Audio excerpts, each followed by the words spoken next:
Greetings, everyone, and welcome once again to another Wednesday right here at the Sports Krib, presented to you by the Sports Krib Network. Well, as football season goes, so does our scheduling somewhat. A lot of things to think about, but not a lot of things to talk about. But as you can see, you can subscribe and donate to us right here on YouTube. Our uh, Cash App is $ JE King 3, and all proceeds go to help future programming as well as fantasy contests that we have during the appropriate season. But I do see that Dave is here and Bo is here, but let's get Dave in here first. Dave, how you doing? I'm doing okay. Oh, okay, all right. We ditched the cap today. We're going full grown. You kind of almost look like me there, Dave. Yeah. Bo, how you doing? Doing good. How are you guys doing today? Doing great, doing great. I saw you were at was it the opening of arena football? No, so we are. Let's see, Arena Ball. We are 3 weeks in. Yeah. Okay. Is and how you guys doing? 1 and 2. 1 and 2. They got pretty beat up.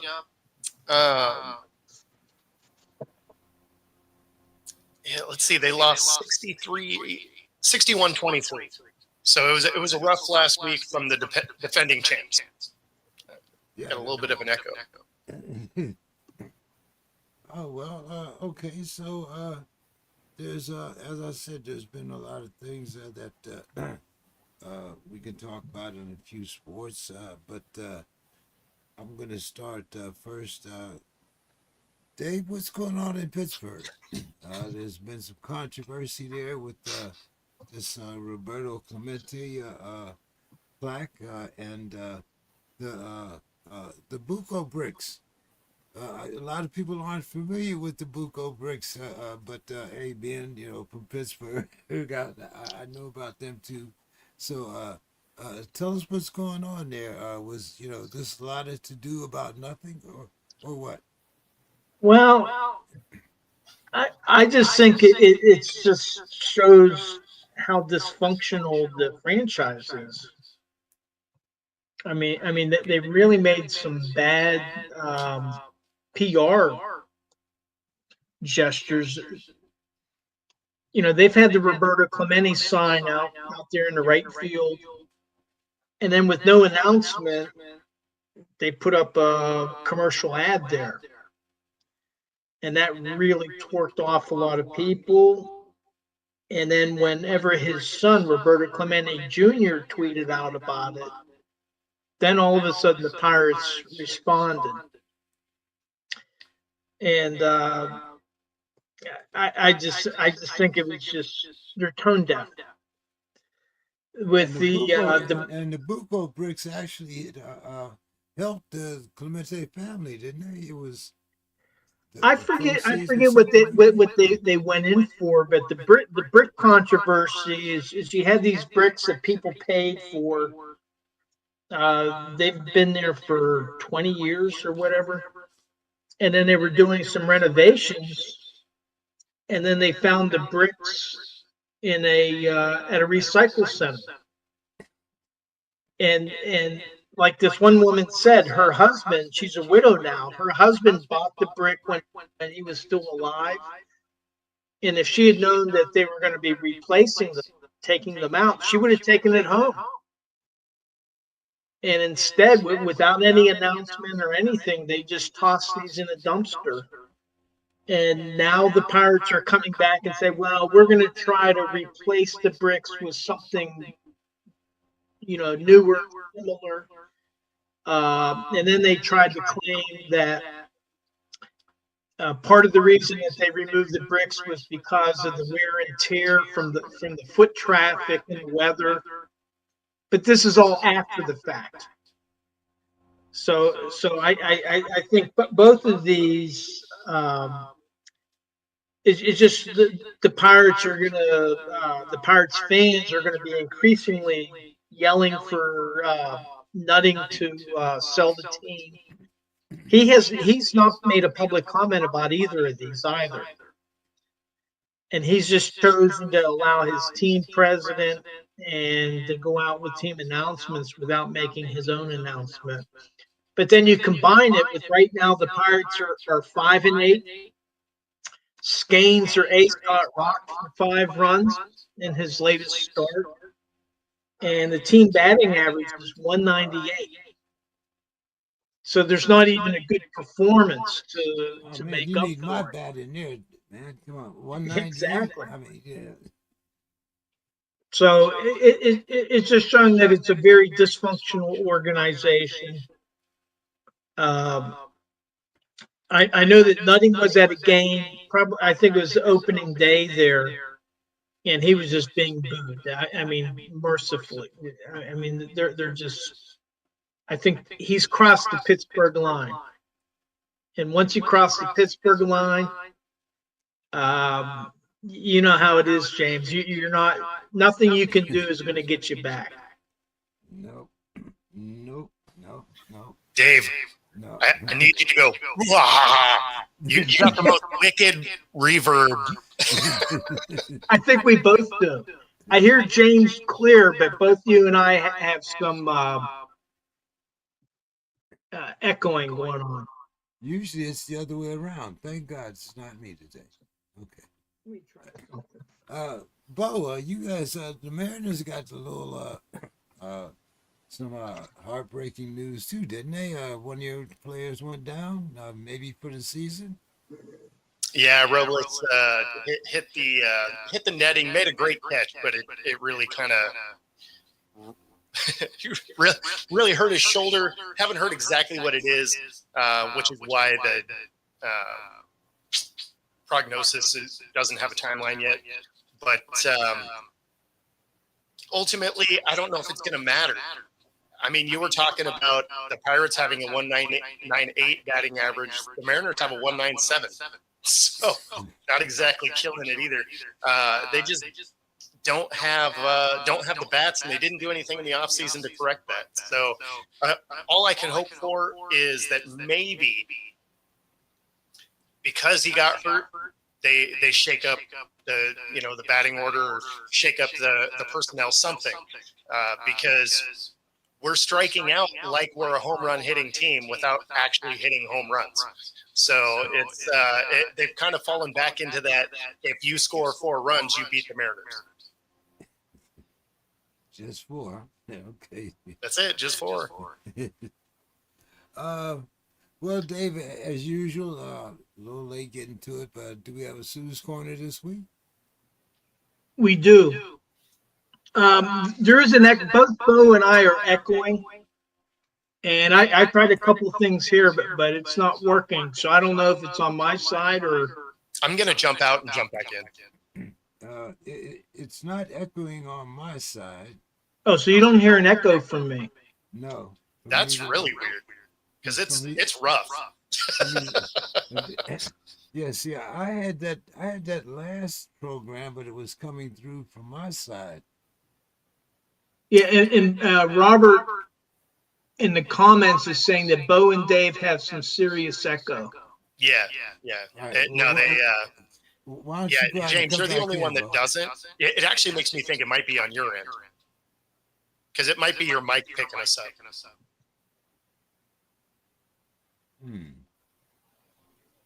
Sound like we're in heaven. No, that's why I wanted Dave to laugh like a supervillain. It just made sense. Okay. Tell you what, guys.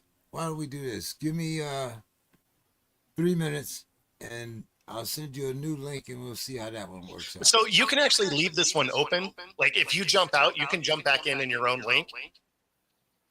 Because it's not going to be on StreamYard's side, so there's no real reason to stop your stream. But before you do that, let me jump out first just to rule myself out. Okay.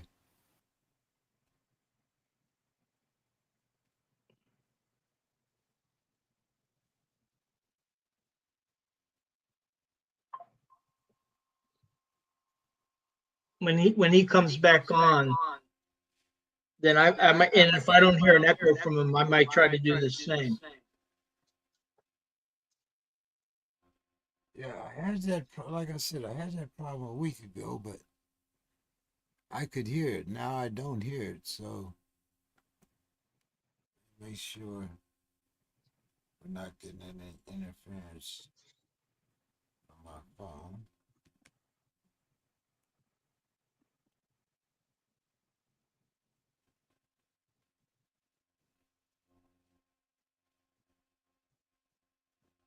Is he going to come back on?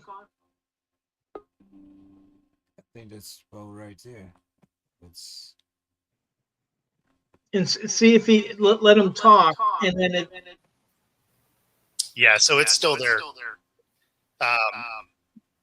and you're still echoing too. Yeah, which actually makes me think it's James.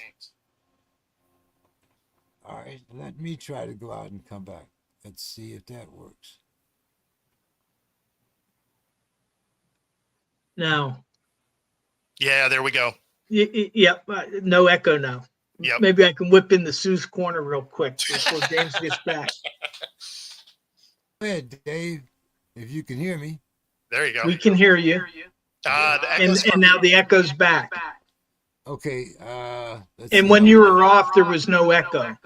I will give us Sue's corner and I'll come back on. All right. There we go. Or mute, or you can actually try to mute yourself. All right. So Sue's corner. On the eve of the Masters golf tournament, I thought a weird golf story might be appropriate. On Friday, April 4th, pro golfer Ryan McCormick, currently ranked 437, so you won't be seeing him at the Masters, was spotted during the second round of the Club Car Championship in Savannah, Georgia, sporting a piece of clear plastic tape over his mouth. During the outing at the Landings Golf and Athletic Club, McCormick, 33, decided to take some active measures to ensure he wouldn't get as angry and mad as he's been during recent outings, as he confessed that he's had a not so fun time this year on the golf course. I've tried a lot of things and I figured I'd just shut myself up, McCormick said in a video detailing his efforts during the Corn Ferry Tour. So I put tape over my mouth. At this point, I've tried about everything. I've read a lot of books. I've talked to people. Just too angry on the golf course. So I have run out of ideas. And I thought about the tape thing a couple weeks ago. Obviously, this isn't a permanent solution, but this was an exercise. I was trying to get some better results out there. I hope my fellow golfers can find some humor and comfort knowing that us pros also struggle with the mental challenges that the game throws at you, he wrote. And then Sue finishes, by the way, he missed the cut anyway. So, and he was +1 in a par. Oh, okay. So he missed the cut by 3 strokes, but I guess he was going to try anything. And I asked Sue, I said, well, what about, he has to talk to his caddy. How was he doing that if he had tape over his mouth? And she said he was writing the caddy notes. Oh, that's awesome. Hey, you know what? It's only dumb if it doesn't work, right? Right. Yeah, it's worth a shot. That's awesome. I mean, weird approach, but I guess it works. Yeah. I mean, it's not like he had a terrible round, right? Like just missing the cut isn't horrible. Yeah, I mean, three over. I mean, but that's a lot of money. Like if the tape could shave off 3 strokes off his game, then it was worth it. Well, I mean, when you think about it, if he didn't have it, would you missed it by 7 strokes? Right. All right, let's try it. You're muted. Nope. There When you I go. muted, do you hear the echo when I muted? No. No. Okay, then I'll just kind of ask the questions and get out of the way there. You can see me, but you can't hear me. Guys, I want you to know if you have any children that you might want to get a very special gift. LeBron is now a Barbie.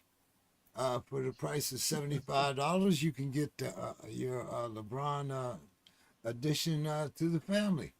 So, we always talk about, how LeBron takes advantage of every opportunity. What do you think there, Bo? You got you getting yours on order or what? I mean, I don't know. Maybe it makes sense. It probably falls down on its own too, right?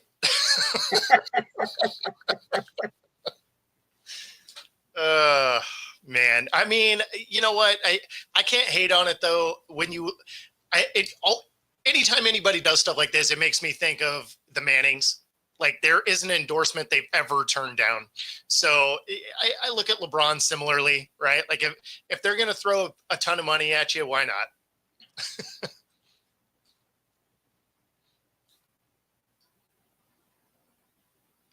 What do you think, Dave?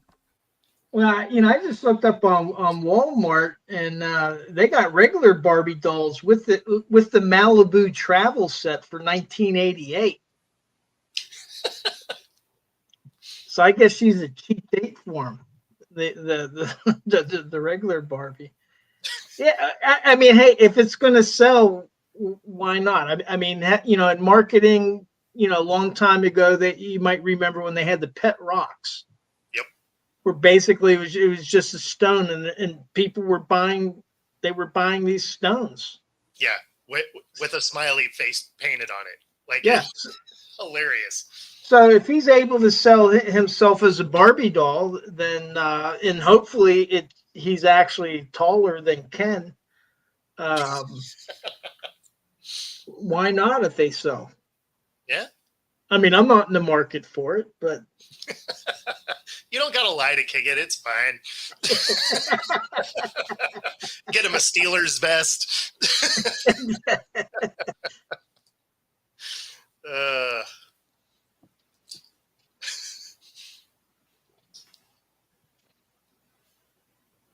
Yeah, you gotta unmute yourself, James.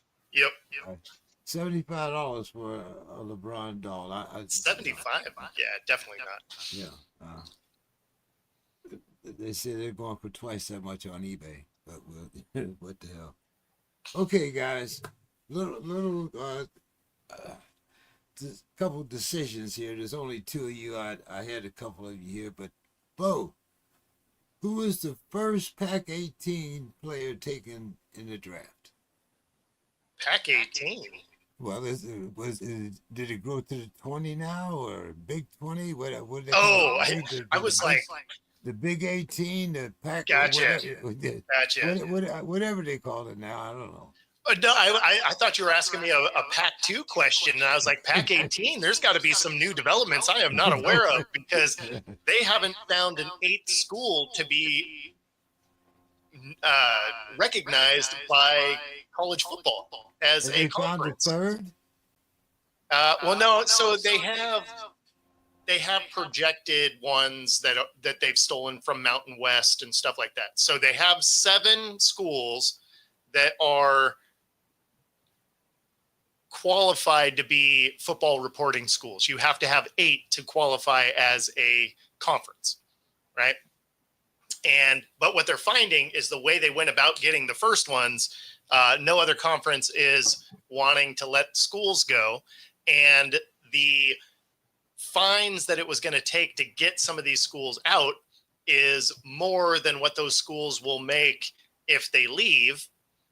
So basically the schools that they've been looking at now are going to make more on the television contracts that they already have than the projected one the Pac-2 would have without paying fees and moving and having a logistical nightmare as far as, travel and all of that. So, but it is a little bit interesting that Where is it? Because I can give you the schools. It's funny because they're all state schools. Like it'll be the Pac-7 state, because it's Washington State and Oregon State and where is it? I had it popped up. Let's see.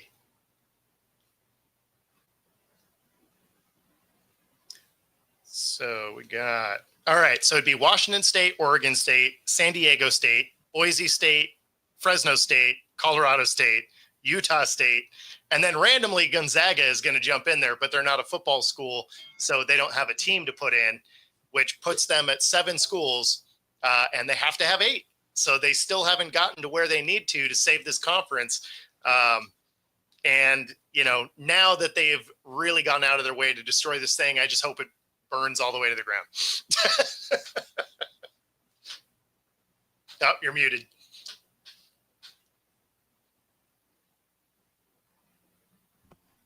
I was saying maybe they'll pick up Notre Dame.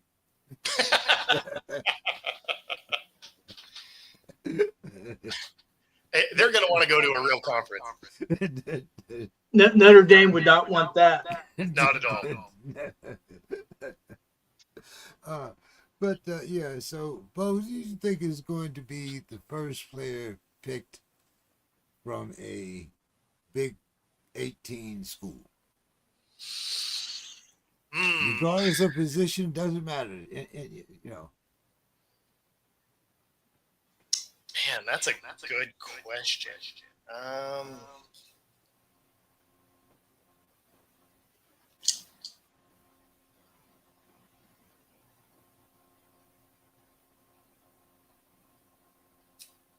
Man, you might have to come back to me on that one. All right. I'm trying to remember where everybody went to school. So, I mean, from there, probably like I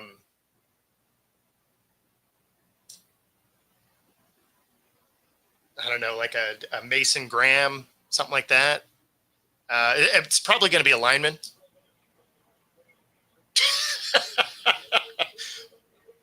What is happening there?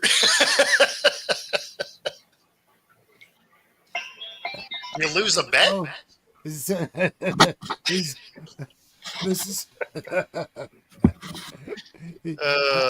I guess he changed teams since they haven't got a backup for JJ yet.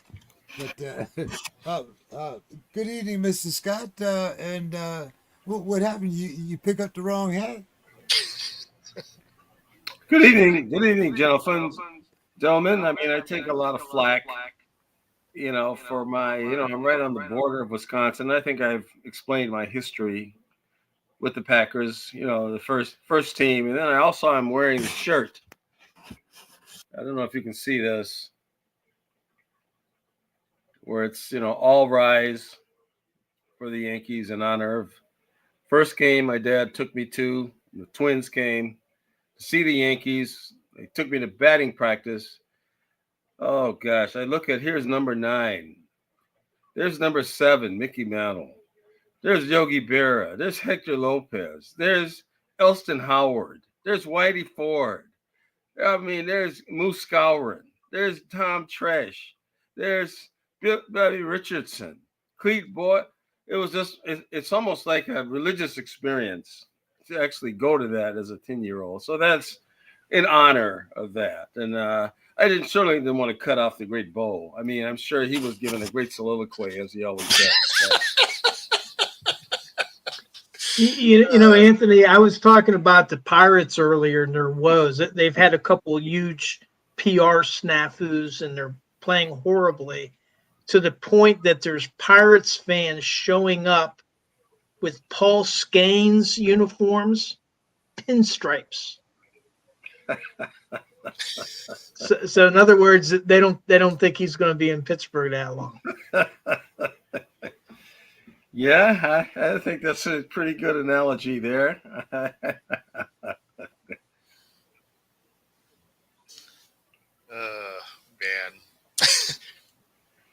Well, I know Bo is stunned. He's still stunned You know, it's just funny seeing you in the cheesehead. How's your Twins doing there, Mr. Scott? We've heard about 198 and 197. Are they at least 200? the Twins. Yes.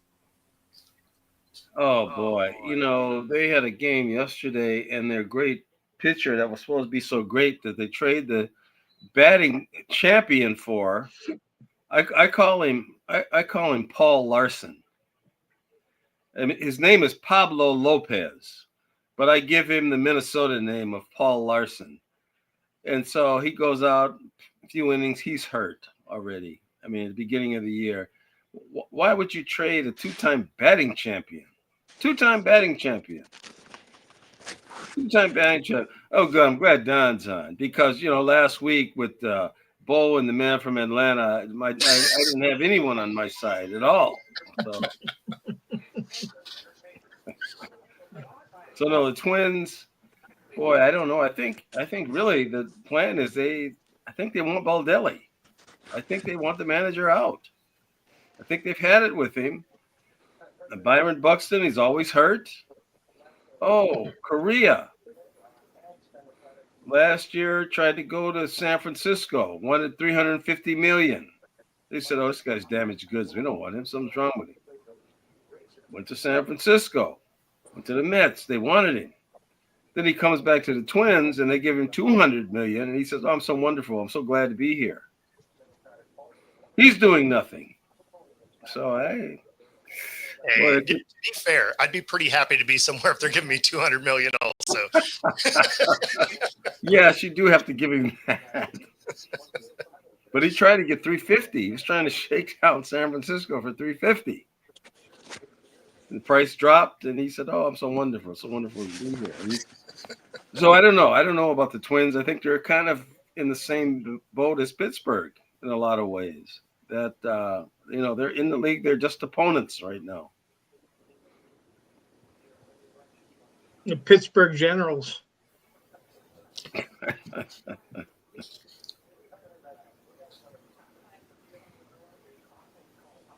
No, you're muted. There you go. Don, how are you doing this evening, Don? I'm doing good. I'm having some issues with my volume. You hear me? Yeah, we can hear you. Okay. Are you hearing an echo? Yeah. Okay, that's me. We were talking about everybody else's baseball team. Don, how are you doing out there with the Astros and the Rangers? Well, I say it all the time this time of year. It's so early to tell, but they're gonna like I expected they'd be. I mean, they're. I think the Rangers' best days are ahead of them right now, but we'll see. Yeah, the Astros they let the Mariners have a walk-off walk-in today. Mm-hmm. Walked in the running winning score. That's crazy. It's funny too because the pitch wasn't even close. Well, something like that happened to the Twins yesterday. It was a tie game, 1-1. I can't remember. Was it Kansas City or? But anyway, going into the eighth inning, and a guy hits a dribbler to the pitcher. Pitcher throws it over the first baseman's head. Guy goes to third base. Another dribbler to the first baseman.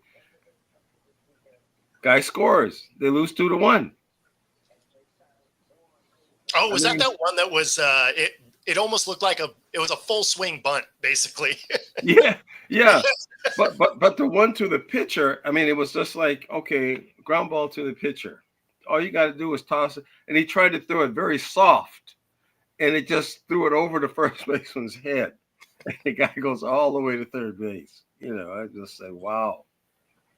So yeah, well, it's early in the season. I think it's done. It's early. It's early in the season, so there's always hope early in the season. Unless you're a Mariners fan, then you just know what it is. Mr. Scott, you had another snafu the other night. What was it, up by 24? And your guys, what happened? Well, wait a minute. Why is all this attacking? What? No, we're Oh, attacking. I'm just a pinata. Okay, I'm just a This is pinata great. for everybody. You know, I'm just a pinata. Yeah, that was a huge loss. I mean, that was terrible. They really Milwaukee. They didn't have Lillard. They boy, the circles are around the coach, just like they're around the coach of Pittsburgh Steelers coach. You know, these guys have been around a long time, and they're just tired of them. And that was a huge loss. It really was. There's only I think there's 2 games left. I think they play Brooklyn Thursday. Oh, and then who is it? Maybe it's Phoenix. And then Utah Jazz, the last game of the season. My brother and I, Walter, the Secretary of Sports Insight, we're going to be at that game. We have front row seats. So I don't know. I mean, they got to get out of this play-in thing. You know, you don't want to be in the play-in. Yeah, I got people calling me from all over the country. You guys are in 8th place now. What are you going to do? I mean, it's as if, I mean, what are they going to do? They're calling me. So, no, I'm not returning calls right now. So if people are trying to call me, I'm not returning calls. I got to see what happens tomorrow. They have to win this game tomorrow. They just have to.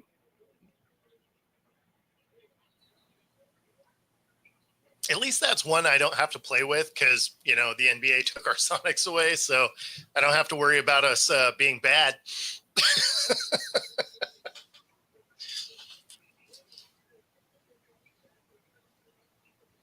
Well, at least for another year anyway.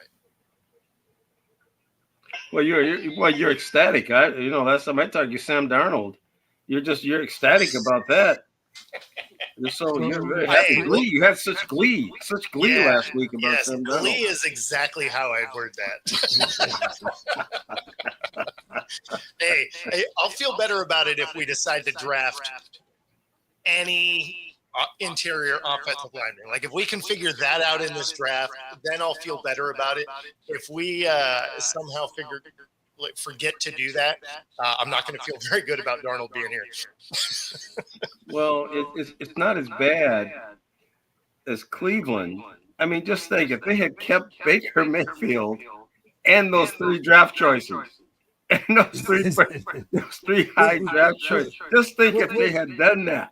What about that $218 million? What about I mean, that's the Browns, though. Like if there's ever a bad decision to be made, what franchise is going to do it. We call it the mistake on the lake for a reason. And there's bad decisions, So let's get back to the task at hand here.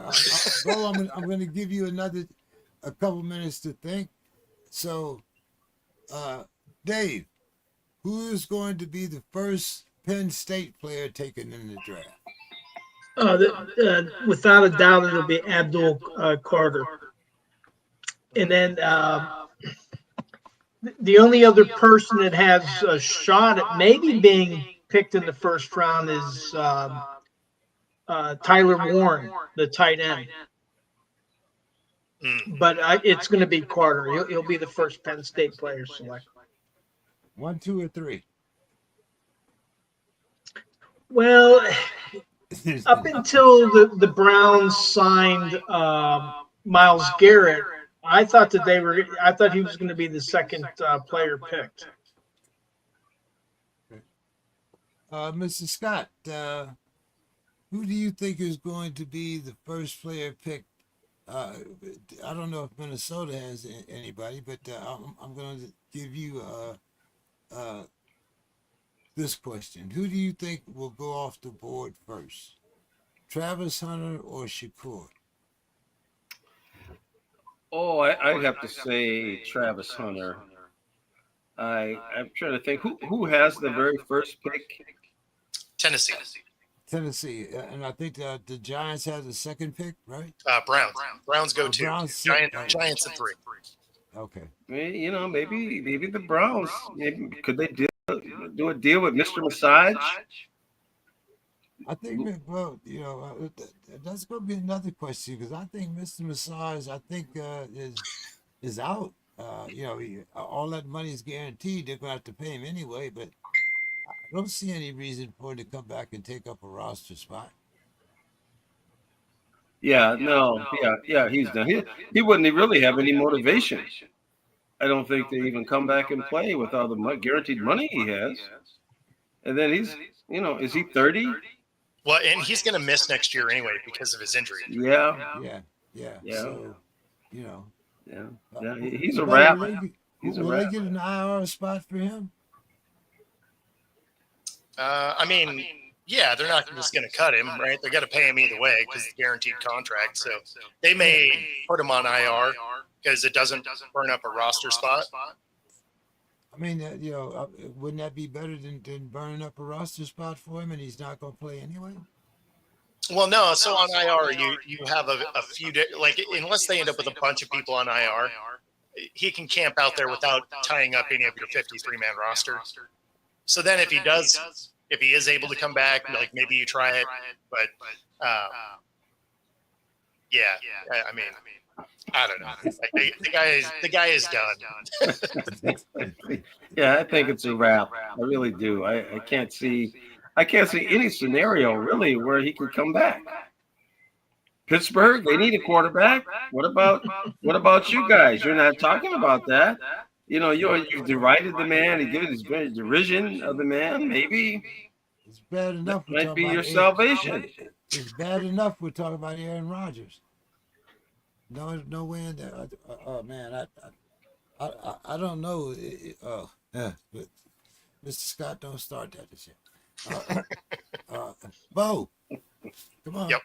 Give me that Pac 18, Big 18 player that's gonna get picked first. Yeah, well, and I still think it'll probably be Mason Graham will be your first one off, defensive tackle out of Michigan. That's probably going to be your first guy off. I think he might actually be the first lineman overall. Ahead of Abdul Carter? It'll be close. It'll come down to what the need is. So because Abdul is a true edge, right? And then and Mason, I think that's what he'll play in the NFL. They move him all around, but whereas Graham is more of that defensive tackle, right? So I think it'll come down to the specific need of the team, but that's going to be it's going to be one or the other, right? It's going to be a coin flip between the two. Guys, do you see any quarterbacks as a top 50 pick other than Cam Ward and Shedeur Sanders, Mr. Scott? Well, that's the thing. Is Shedeur really a top pick? I mean, is he really somebody you'd want to install right away as your starter? That's very questionable. So who needs a quarterback, that is there for a year or so and he could sit behind them and maybe learn? So that's going to be very interesting. What happens with him? It's quite possible somebody will draft him and throw him right in there. I mean, probably because the teams that are going to be drafting the top two quarterbacks are bad teams.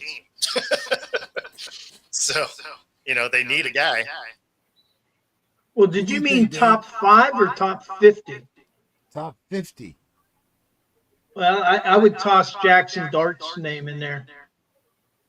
He might go in the second round. Yeah, I mean, there's a chance that Ewers could too. I was thinking more of Ewers. I don't know. I liked. I thought he might look much better in a Pittsburgh uniform. And so there's no chance Shedeur is going to come back to Colorado, play another year. Is that already set? Or? No, He can't. I think that was his last year of eligibility. yeah, he played 2 years. Where did he play 2 years? Somewhere else, didn't he, Bo? Yeah, but Yeah, where he's with they Jackson. were, With Jackson State? Yeah, yeah, wherever yeah. Dion was Yeah, coaching. 2 years with Jackson and 2 years with Colorado, Oh. right? Yeah. So yeah, he's he's not gonna be another Bo Nix, so we can't do that. Well, yeah, he didn't have any red shirts, so he doesn't get to just keep adding years onto the back end. So yeah. Uh,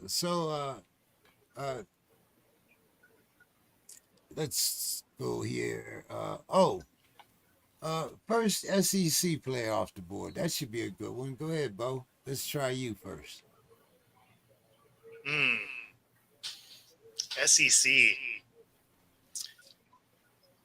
Let's see. Man, what do we got? Trying to think of who all.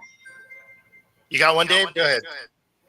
Oh, I do, but I wanted to tell James if he's still there. Don had sent a message to let him back in. I think he's Okay. backstage. He's down. He's down where I can't see him. Okay, good. So no, who I have is the Tennessee edge, James Pierce. Mm. And I wanted to see what Don thought, but the other guy that I thought might be selected in the top 10 is Kelvin Banks, because he won the Outland and the Lombardi Trophy. So the Outland Trophy is the best lineman, and then the Lombardi is like the best interior lineman, but it's about their character.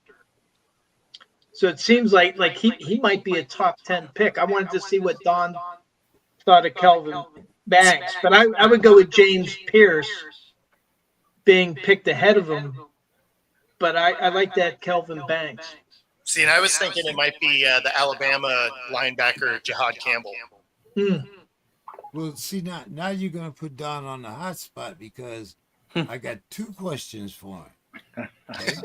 So the first one, Don, is going to be who's going to be the first Texas player off the board, and then the second one is who will be the first SEC player off the board. Now they might be both. They might be both one and the same for you. But what's your thoughts here? Well, I think Kevin Banks is the best offensive lineman in the draft. He started as a true freshman. He's everything you need. He's prototypical. Good character, as mentioned. Works a lot with cancer victims. His mom is a cancer victim, so he's a great kid. First SEC guy, I would think maybe that linebacker from Alabama is pretty good. Tip of the tongue. And then there's that defensive end from Georgia. Can't think of his name either. I knew all this back in October. So the SEC is chock full of them. They're probably 3 or 4 in the first 12. And don't forget Jadae Barron, defensive back at UT. So who's your first UT player off the board? Banks. Don? Banks. Banks. Okay. All right. Okay. You guys kind of agree with that? Oh yeah. Okay. All right. Then well, And just to answer Rob there, any chance any Huskies are draftable this year? They had a really young team. Remember, most of their players transferred out when DeBoer left. So a lot of their players are returning or aren't draft eligible yet. So I think there was a couple of guys that might go as undrafted free agents. But for this particular draft, no, there's no real Huskies that are going to be in it. Yeah, I didn't kind of see, like you said, they're a young team. Well, I wanted to ask Bo, as he talks about the Huskies, what does he think about them being in the Big Ten? What did you ever make any comments on that? What's your thoughts about that? Yeah, no, I mean, like there's two. I have two opposing viewpoints of it. So from like the tradition of what college football was, I don't love it, right? Because there's so many things that you miss not being in your original conference. We don't have, even though they did kind of schedule our Washington versus Washington State Apple Cup, right, is what they called it. It's not the last game of the season anymore. It was like randomly the fourth week of the year, and then they've only scheduled it for another 3 years, and so this rivalry game may go away. So from that aspect, it's terrible. From the aspect of college football is no longer amateur football. We're paying athletes. Coaches are getting $10 million a year. Like, this is pro sports. It's going to ultimately find its way to being two major conferences. And for that, I don't hate it, because it's just where college sports is going. And so it just kind of is what it is. So from the purist end of it, I hate it. From the realizing that this just is college sports today, it's good, because now we're going to have teams that are required to actually play good schedules, right? You're not going to have this, let me schedule some out of conference cupcake games. Now you have 18 teams in your conference. You don't get to do that anymore. Yeah. But you don't get, like you're saying, the rivalries, and it's like you'll play Washington State, or we'll play Ohio State, or Alabama will play, for example, they might play Ohio State during the season. Sure. As opposed to at the end of the season, when it's a big game, to see these games that you won't see these teams play each other, and they become just regular season games. So yeah, I mean, I agree. The rivalry thing, I kind of missed that, but what are we gonna do? And I just put my hat on just for, I didn't know if Don saw it. And then Don came in later. This was for Don, my tag team partner. I had to make sure he saw. So. I love it. So Bo, the Raiders gave Gino a 2-year, $85.5 million extension with $66.5 million guaranteed. Bo, what do you think about I'm still trying to, other than the tight end, I'm still trying to figure out who the hell he's going to throw the ball to. Does he have an adequate, not above average, just an adequate back in the backfield? I mean, the money's good, but what do you think? So the thing that's funny about it is, so they have two great tight ends, right? They have a good defense, and there is a lot of running backs in this draft, so they'll be able to get one, and you'll be able to get one in multiple rounds. I mean, so that's not really too big of a concern. I would imagine they'll be able to pick up a receiver also. Not that it's a real deep receiver draft, but there's going to be some guys that are decent. But when it comes to Gino, that was basically the money he wanted. He wanted to get $45 million a year, and he essentially got there with the Raiders.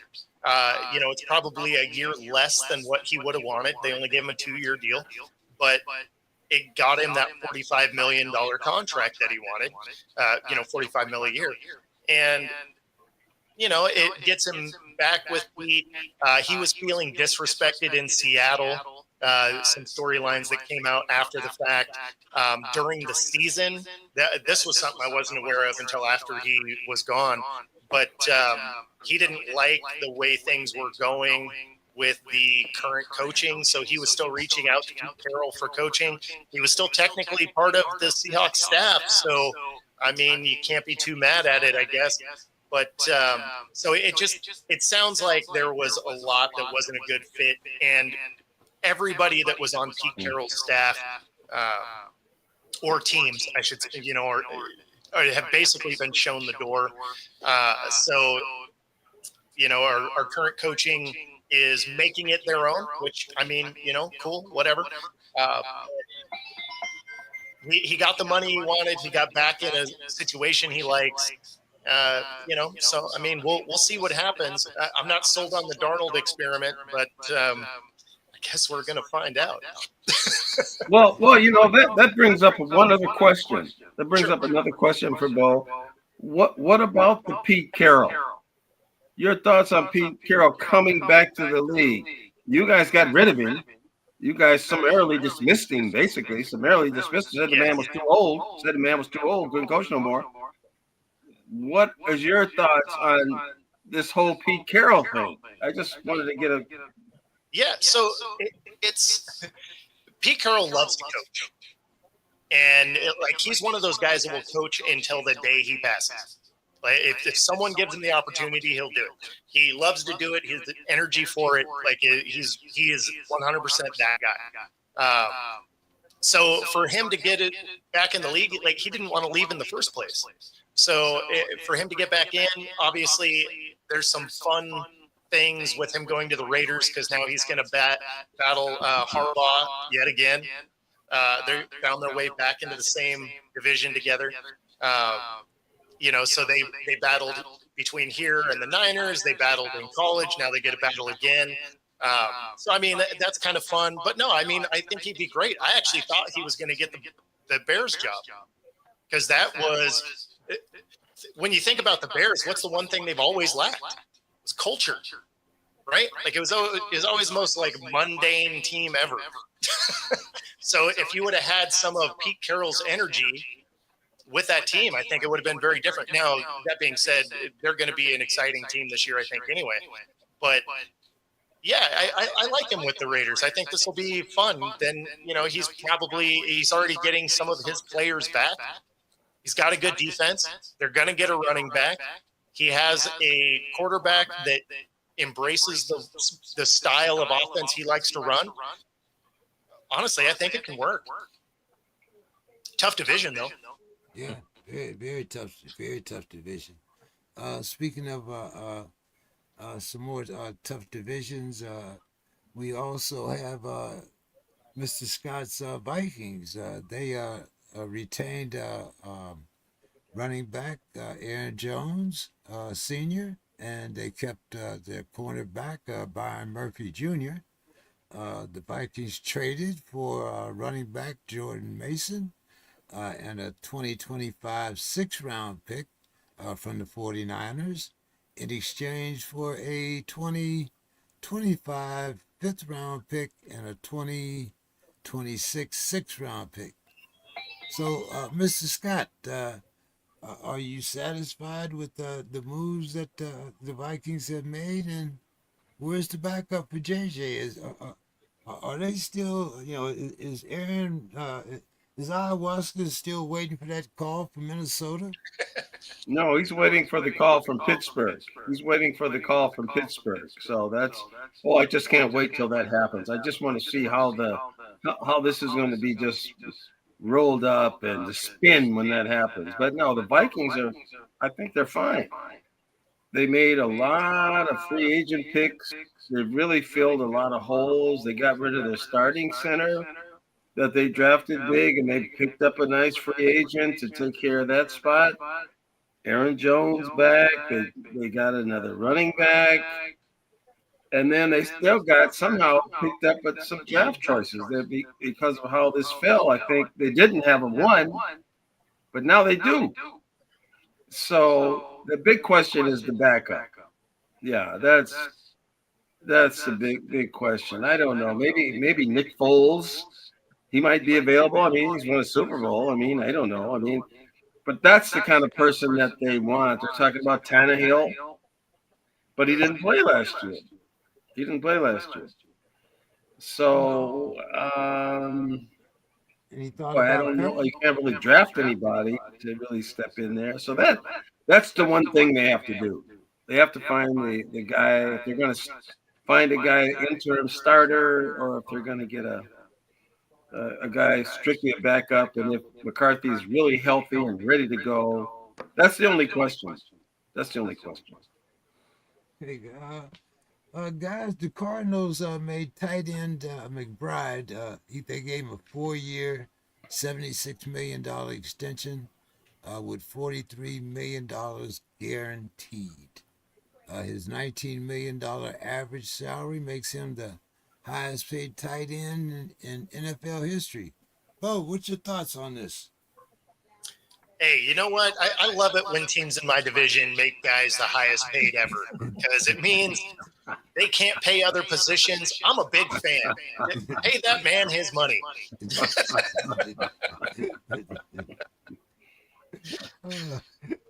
What do you think, Don? On what? About Trey McBride's big deal? Oh, hey, you know what? That's one of those situations where I think he's worth it. But well, let's back up a little bit. He may not be worth that much amount, but he is a good player. He's a good, solid. I'd like to see him do well. What do you think, Dave? I'd like to see some more. I mean, he went to the Pro Bowl last year. He had a great season, but that's it. For the first 2 years, he didn't really do much. Perfect. So I guess maybe they're evaluating him that he's going to earn that money. The body of work isn't there. Not yet, yeah, and so I guess they're gambling that hey, he's going to be a consistent 1,000-yard tight end, but we'll see. I just hope he's the Daniel Jones of tight end. Came out big on a contract year and just fade away. Mr. There Scott, you go. you guys got a pretty good tight end. I mean, do you think Trey McBride deserves more money than your tight end? Hawkinson's pretty good to me. I mean, I was very surprised that Detroit gave him up, but I really was too. I wanted to ask. You have a great friend Demetrius, who he doesn't show. I'm going to put a tariff on Demetrius. I just thought I'm just going to put a tariff on him and be done with him. I mean, I'll put a big tariff on him. But yeah, why did they get Hawkinson? That's a big mystery. I mean, I think you got to give that to the GM. How in the world you could steal him? Just think if they still had Hawkinson on Detroit. Just think of how they just needed something to get over the hump, and that's maybe why we can't find Demetrius. You can't find him now. Where's Demetrius? Can't find him. I think Demetrius is romancing again. I think that Demetrius is dating again, and we just don't take that priority. But I can understand. So Hawkinson will reset the market. We'll know the honeymoon is over whenever Demetrius is back on. Yeah, that's right. But Hawkinson has had some injury issues. He said last year he had some injury issues. He missed some games. So I agree with you, but for whatever reason, the league has shifted in the way of whoever's next sets it. Like it's really gotten away from like you had to go earn it to now we're like, oh, we think you can be great, and we saw moments. I mean. Think of the $5 million quarterbacks, right? You have Trevor Lawrence. We haven't seen him do anything, right? He had one playoff season, and otherwise, like, he's been average. Tua, he had one healthy season. And I'm not saying in the NFL, I mean, just mean ever. Jordan Love got his $55 million after 7 decent games. Right. So at this point, you're paying for guys not on what they've actually done. You're paying for them because you think they might be good. Hawkinson has looked amazing. Yeah, I mean, to me, you can look at tight end mark that mark Dak high. contract and see that, Bo. What's that? To me, you can look at Dak's contract and see that. How did Dak become a $60 million quarterback? Well, I mean, yeah, that's Jerry doing Jerry things, though, because he wouldn't have been if he'd actually signed him when it made sense, right? Like the fact that he waits till the last second to sign guys is so ridiculous, because if he signs these guys early, he would have saved money. Like, he may be a genius in business, but man, he does not know how contracts in the NFL seem to work. Yeah, no, very, very weird situation. And of course, the Cowboys are in some trouble because they also have some of their compounding cap hit for Dak. So he's actually going to hit their cap for $90 million. That's the same as Lamar and Allen together. I know you're not getting that kind of production, because as I recall, there's a few league MVPs between those two guys, and like some playoff wins. Yeah, Dak is. You have to assume that they're going to restructure so that they can even some of that out. But yeah, no, he buries their cap this year. Yeah, and they still haven't. Well, let's go to Don here. Don, Jerry's guys, they get the quarterback Joe Milton III and a 25 7th round pick. The Pats got a 2025 5th round pick. Don, as we were talking, has there been anything about a Michael Parsons sighting? Anything? I mean, what? Not the one guy that should be signed like yesterday. I haven't heard anything. So yeah, the defense is screwed without Parsons because Overstone's hurt again. Mm-hmm. Yeah, but the defensively they need a cornerback. They need some quarterbacks, probably more linebacker, get a linebacker or two. But Dak is. On offense, Dak is eating up that big chunk of money, and they need a proven running back. Don't have a proven running back, so yeah, Rico we'll see. left. Your 1,000-yard rusher left. But we talk about running backs having 1,000-yard seasons. In the NFL, that's not a 1,000-yard season. I mean. It's 1,000 yards, but it's not impressive like it was back in the 70s. Exactly. Yeah. Well, you're playing 6 games more for one thing. Yeah. It wasn't like you gained 1,000 yards like Jim Brown. They played 8 games a year. I mean, Yeah, with running backs, you don't look at the number of yards. Yards per carry. That's my opinion. Yeah. I like the successful run plays. I like the yak too. I think that's important when you cut to the running back. Well, but the successful run plays, I mean, Adrian Peterson might have 20, 25 carries, but 3 of those carries were for 50, 60, and 40 yards. I mean, that guy's a freak of nature, though. Yeah. So it's very interesting how you evaluate them too. And then he was terrible as a pass blocker.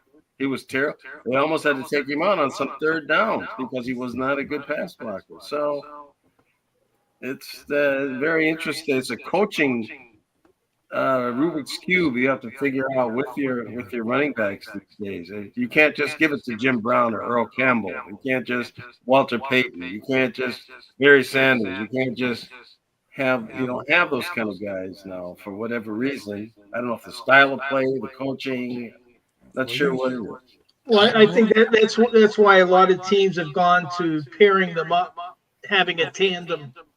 Running back by committee. Yeah. Well, and it's funny because it's tight end by committee too.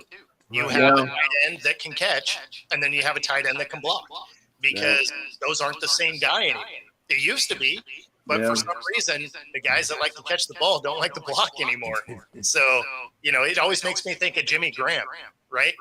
Amazing as a receiver, but God forbid you had to block somebody. Yeah. Like, he better just fall down in front of him and hope the guy tripped. You know, there's several players in recent years that would have fitted perfectly in the 70s. Saquon Barkley's one of them. Gronkowski. Yeah. I can see him, being all that.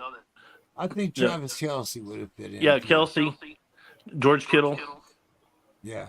You know the back I'd love to see today?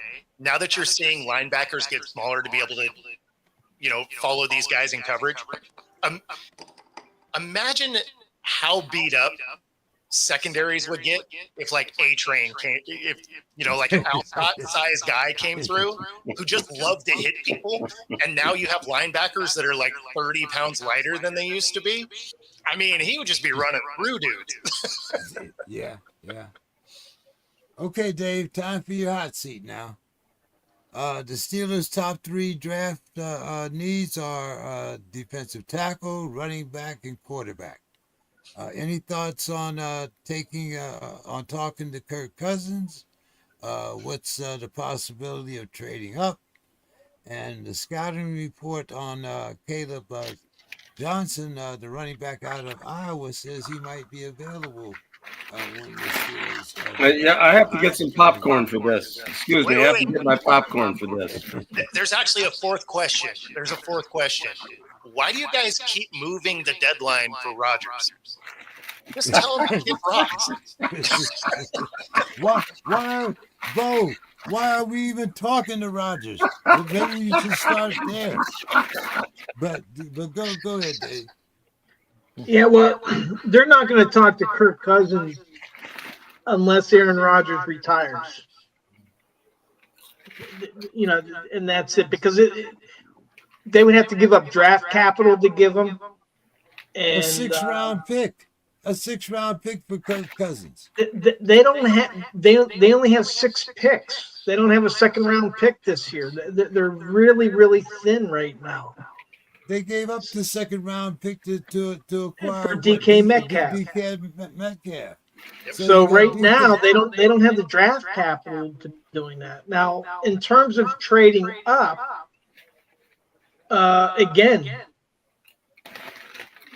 what are they going to trade? Because of the compensatory picks that they're banking on, they're not available until 2026. So, and I think with what their needs are on the defensive line, it's very deep. So there's not a reason for them to trade up. Is what my opinion is. I think I could more see them trading back and then trading up in order to get a 2nd-round pick.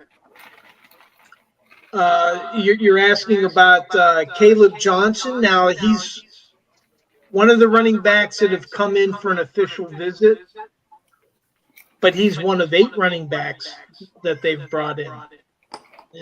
They've brought in Omarion Hampton, Bashal Tootin, DJ Giddens, Ollie Gordon, Jaden Blue. So all these guys are kind of scattered all throughout the draft in terms of where they're going to be drafted.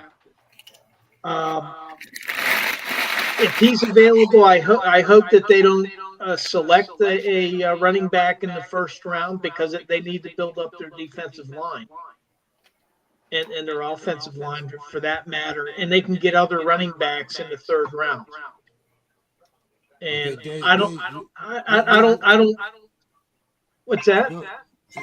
I said, let's say that there's a perfect scenario and Aaron Rodgers retires. What's our alternative? Well, their alternative is, then they might talk to Kirk Cousins, but then they might also just go with Mason Rudolph. Yes. Can we do that? Yeah, I love that. Why don't we go to the elephant in the room? Two hothead receivers that want the ball all the time and a guy that doesn't get it to him very well. Let's do that. And why don't we go to the elephant in the room? Rudolph has a good long pass. The coach. They don't want to talk about the coach. They don't want to talk about him. Look at what they've done in the NBA. This is playoff time, and they fired 2 coaches. just before that. And these are teams that are going through the playoffs, and so why is this Hope Popple type thing with your coach, Tomlin? Why is this such a untouchable? Why is he bending the knee, kissing the ring? Why is that? There's no discussion about it. You don't talk about it. Because Art Rooney II, like his dad before him, they honor the contracts that they do. And right now, they've signed Mike Tomlin to the 2027 season. Yeah, they extended him last year. I mean, Yeah. So I'd pay him. The only thing that you never bring up, Mr. Scott, is who you would hire in his stead. Well, that's not my job to do that. Well, yeah, oh, okay. No. But you want us to get rid of him, but you don't know how we're going to replace him. But no, I think Tomlin will be there now. Now, if they have a losing season this year in 2025, and then they fall apart in 2026, then maybe they won't renew his contract. Then he might be done in 2027. yeah, which is what I think they're setting him up for, because I see no reason whatsoever. And he would get another job. He would get a job. Oh, he'd be hired in a heartbeat. Job anywhere. It's just that you wear out your welcome in certain places. And this is the thing that you all can't see. Sometimes it just gets to a point where the fans, everybody is kind of like, well, let's rejuvenate this franchise. Let's not continue to do the mediocrity. I mean, the Steelers don't really do that, though. Now, if we were talking about, like the Panthers, where they go through a coach every 6 months, then yeah. But I mean, the Steelers, well, we'll put it this way. The Panthers have gone through as many coaches in the last 3 years as the Steelers have as a franchise. So, they don't really run people out of town. No. Well, the Steelers have had 19, I think it's 19 coaches since 1933. I mean, obviously, I'm And 3 of them are since 1969. But to be fair, if you go over the last 5 years, you'll have 8 coaches for the Panthers. Yeah. So But they haven't been any good. They haven't been any good, and they haven't shown that they have any kind of culture or anything that they can build on. Mr. Scott, you can't say that they're good and then mediocre at the same time. You can't get them out of mediocrity and then be like, oh, but they're not good, insinuating they are. I'll say this: if Pittsburgh gets rid of Mike Tomlin, he's welcome in Dallas. Yeah, he can't get another job. He can't get a job. He'd probably be welcome in Minnesota too. Oh, well, I'm not going to go that far, but he would be able to get a job. Now he would get a job, and that's all he wants to do is a coach. Yeah. That's what Mike Tomlin is, a coach. That's all he aspires to be. And I'm glad he's there. There's a lot of Pittsburgh fans though that would like to see him go. Yeah, but Art Rooney II, he doesn't make his decisions based on what the fans want. That's good. Yeah. They were calling for Tomlin. That's how he actually got that job. I mean, he was just a 1-year, 2-year defensive back coach for Denny Green here with the Vikings. Yeah. Well, the key is you got to go back to Tampa Bay, and who was he working with in Tampa Bay? Well, probably Tony. Right, and Tony Dungy was the youngest defensive coordinator ever. He was named defensive coordinator for Denny. by Chuck Noll in his 20s. He was a D-back for Denny also, D-back coach for Denny. He also but Denny doesn't matter. It's Tony Dungy. Tony Dungy has a history with the Steelers. Yeah. And with Pittsburgh, they network. And like their alumni thing, I know that all teams have players that come back, but in any given game, you probably have 20 or 30 former Steelers. Yeah, but what's at- Tomlin's connection? What's Tomlin's connection with the Steelers? Tony Dungy. Tony Dungy. Okay.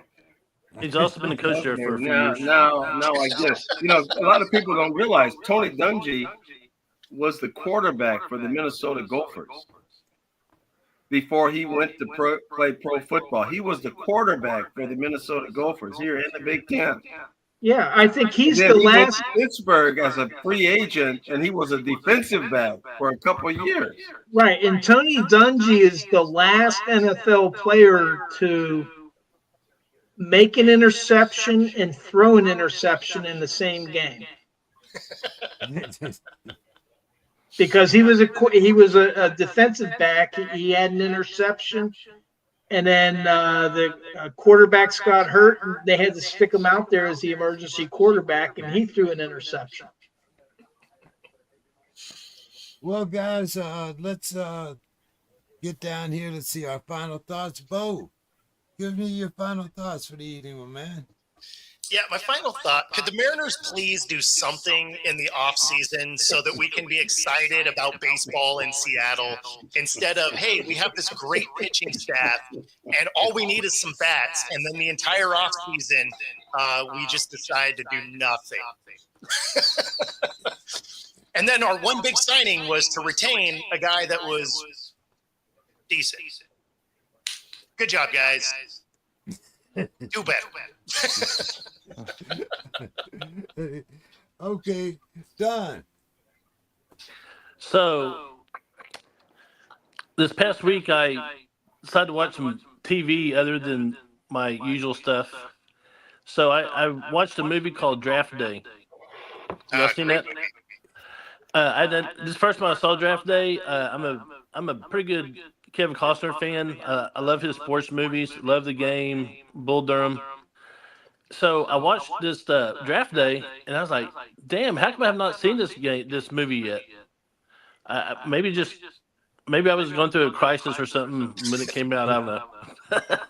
But I went down a rabbit hole, researched the movie, and it's based on stuff that really happened on various draft days in the last 20 years.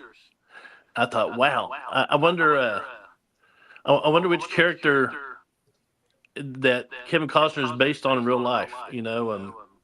So P. Diddy was an agent. Yep.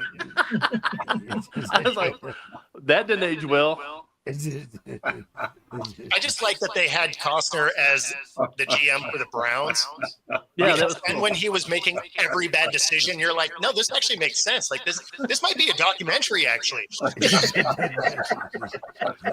But I was watching that and saw P. Diddy. I said, damn, he was in the movie. He's probably recruiting for his freak out parties with some baby oil or something. I can imagine.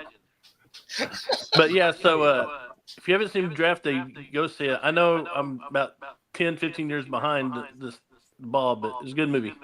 Yep. I think P. Diddy's holding out for Johnson & Johnson's commercial, though. Yeah. NIL. Mr. Scott. Oh, I guess my last thing would be, I'm glad to, commiserate with you guys. And I mean, the darts, the slings and arrows, doesn't do anything to me. I'm like, just to hold my hands up like Superman and just boom. But the Timberwolves, I'm really watching this. I'm kind of on needles and pins if they're going to get out of this playing thing and, into actual playoffs. But the other thing that's happening behind the scenes with the Timberwolves is the new owner is A-Rod. He has put together a group of people, and they signed a deal to buy the Timberwolves. And then the coach, the team started doing good and selling out all the time, and then he reneged on the deal. So they had to go to arbitration. And A-Rod is number one. A-Rod, they're the new owners of the Timberwolves. And this may make Bo happy because Seattle is one of the places that, if they don't get a new stadium, that's one of the places they think they want to move the team to. So I'm kind of watching that. I don't know, but that's A-Rod is the new owner. That would be interesting. I mean, Seattle's getting a team one way or the other. Like there's so much pressure within the NBA at this point that this expansion that was we're a year and a half away from now is it sounds like Seattle is definitely one of them, and then Vegas is the other. Yeah, well, Brian wants a team in Vegas, so we know we're gonna have one in Vegas. Maybe hey, maybe with the Barbie franchise, he could move up to Seattle. Yeah. Yeah, the 12th man and the 12th woman. Yeah. Dave, take us home here. Yeah, well, I've been listening to a book called "Confronting the Presidents," and it's basically it gives like a little small bio of every president all the way through. And what I was surprised to learn is that the book mentioned a president that it credited with popularizing the seventh inning stretch, and William Howard Taft. I guess he was like 300 pounds. He was huge back in 1910. It said he was at a baseball game and he had to stand up. You know, he was tired of sitting on his ass, and out of respect, everybody else stood up, and that kind of kicked off the seventh inning stretch. Now, I think I tried to read. I think he's the heaviest president we ever had too. Yeah. He had to get a bathtub that could fit 4 people, because a regular bathtub he would get stuck in. They had to pull him out like a cork. Living that donkey life. But anyways, so I started to research. You know, hey, is this really a true story? So I was going on newspapers.com and researching all these articles from 1910, and I couldn't find a story that talked about him standing up at a baseball game. But what I did find was an article from April 15th, 1910 in the Washington Evening Star that said that he went to a lot of baseball games. But it said in 1910, he was at opening day and he threw a ball to Walter Johnson to open the baseball season. And so that 1910 article said he's the first president ever to do that. So kind of started this tradition of where the presidents will go out to throw the ball to open games and stuff. So I just thought it was kind of interesting, and that it was William Howard Taft. I would never guess that. Don, you had something to add there? Oh no, I was just anecdote about Taft. He visited Teddy Roosevelt in the White House before, when of course Roosevelt was president, and he came in on his horse, and they said, "Mr. President, Robert Taft is here to see you," or William Taft. And the first thing Roosevelt said is, "How's the horse?" He was more concerned about the horse being ridden by fat ass Taft. Yeah. So since you said that paper was from 1910, did you do it like old school style, like check out the microfiche? Well, no, I use newspapers.com. I because for my research on my articles, I have a subscription with them. Yeah, so you can pull up. They have hundreds and hundreds of newspapers on there, and it's very interesting. You just find interesting stuff in the black microfiche film.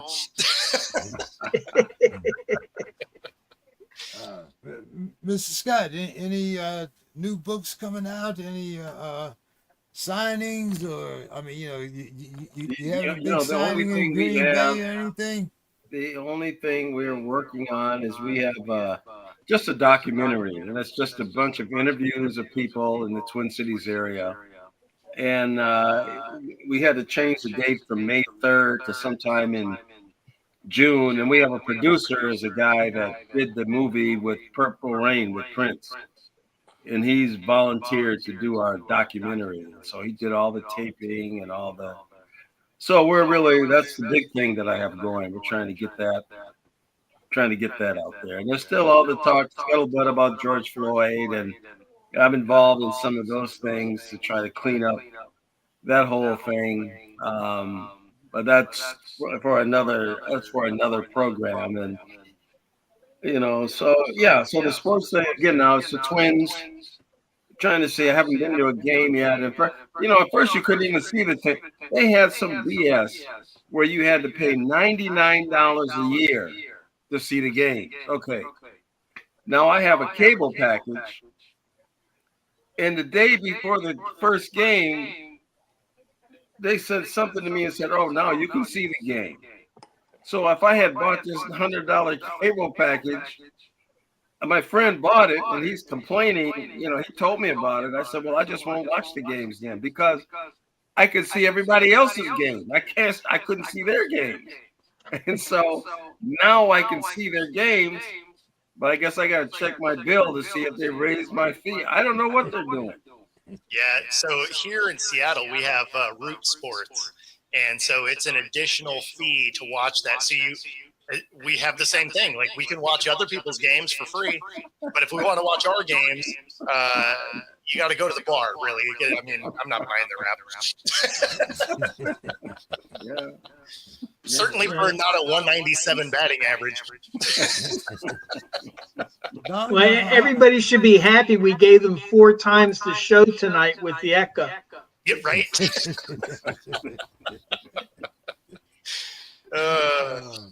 All right, guys. Well, hey, good having everybody on, especially seeing you, Mr. Scott.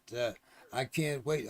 Next, Reggie will be on next week, Mr. Scott. So, I'm glad. Bo was able to take the smoke.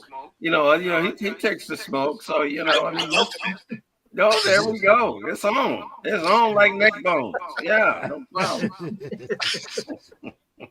All right, guys. Don, you got any plans this weekend? No, not really. Last weekend we had Final Four in San Antonio, and so I participated in some of those festivities. But no, I'm ready to relax this weekend. Yeah, I guess I'm the only one that won that. I took the field, even though Auburn didn't win. At least it was still an SEC team, but we'll see. I was hoping for Houston. I love their coach. I was hoping that they won. Yeah, everyone was going for Houston here in San Antonio. So you lead the game for all but 30 seconds. Exactly. An important 30 seconds, though. Oh, yeah. Yeah. But it was like the 80s again. 5-7 Jamma. Well, did you hear about Hakeem Olajuwon? They wouldn't let him on the court. Yeah, they wouldn't let him on. The security held him back. I saw that. That's crazy. It was just bad karma. They lost. Yeah. Well, they probably didn't know who he was. They probably didn't know. I feel like anytime a 7-footer is trying to walk on a basketball court, probably should be like, he probably played. He's taller than everybody in the audience. The only one that he can see, eye to eye with is the other players. 2-time All-American. Oh yeah. Championship NBA teams twice. MVP. Yeah. We have no idea who it is. The dream shake and the sky hook, it couldn't be stopped. Unstoppable play. To be fair, though, he did come up short twice in the Final Four, so it did actually kind of make sense.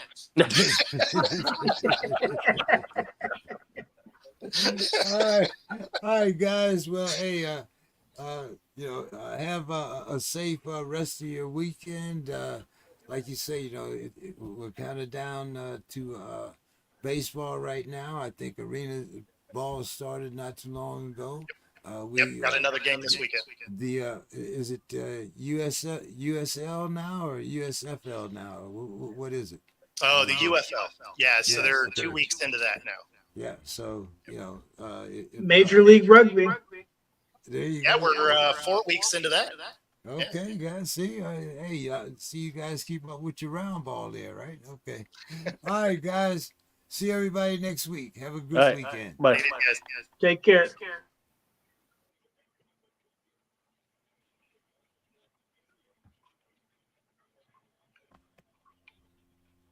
So James, what about this